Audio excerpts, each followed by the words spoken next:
Hello, my name is Alaina Carter, and I am a senior biology major at Fisk University.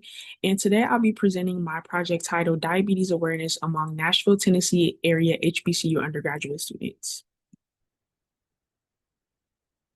So to start off, what exactly is diabetes? And to provide some background, diabetes is a chronic condition that affects how the body regulates blood glucose due to impaired insulin production or insulin use. And if diabetes is unmanaged, it can lead to more serious complications such as cardiovascular disease, kidney damage, and even nerve damage. And despite these risks, many young people or young adults are not fully aware of early warning signs, the risk factors, or even how to prevent diabetes, which actually helped to motivate this project.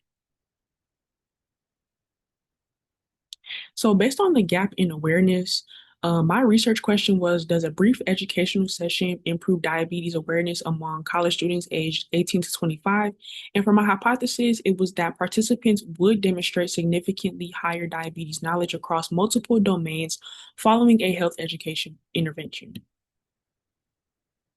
So for my methods, the first method was through social media. And as you can see here on the side, I created a flyer for the event and shared it within my friend groups and across social media platforms such as GroupMe and Instagram to reach students and to encourage them to come and join the session.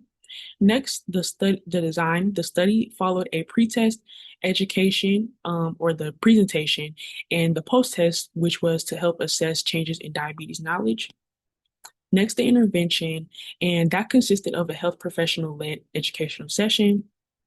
And lastly, the pre-test and post-test survey scores were compared to evaluate changes in diabetes knowledge. So for the intervention overview, the intervention was a 90-minute interactive Zoom session. The session was led by Lisa Kocak, who is a program director at the Tennessee Department of Health, who is an expert on diabetes education, where she delivered evidence-based diabetes education, and she discussed topics that included diabetes types, the risk factors, the symptoms, lifestyle behaviors, and even prevention.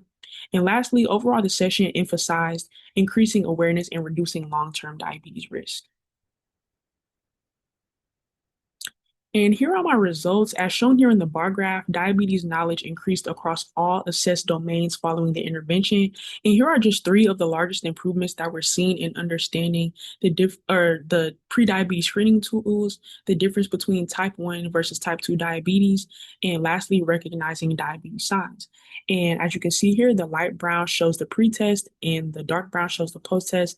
And after when the post-test was finished, you can see that the participants' confidence and knowledge in diabetes awareness did increase.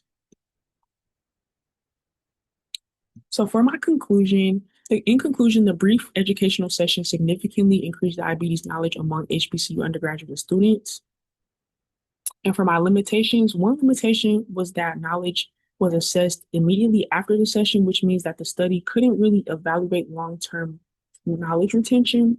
And another limitation was incomplete pre-test and post-test survey responses. Not everyone participated in both, which reduced the overall sample size and limited the ability to analyze trends across all participants.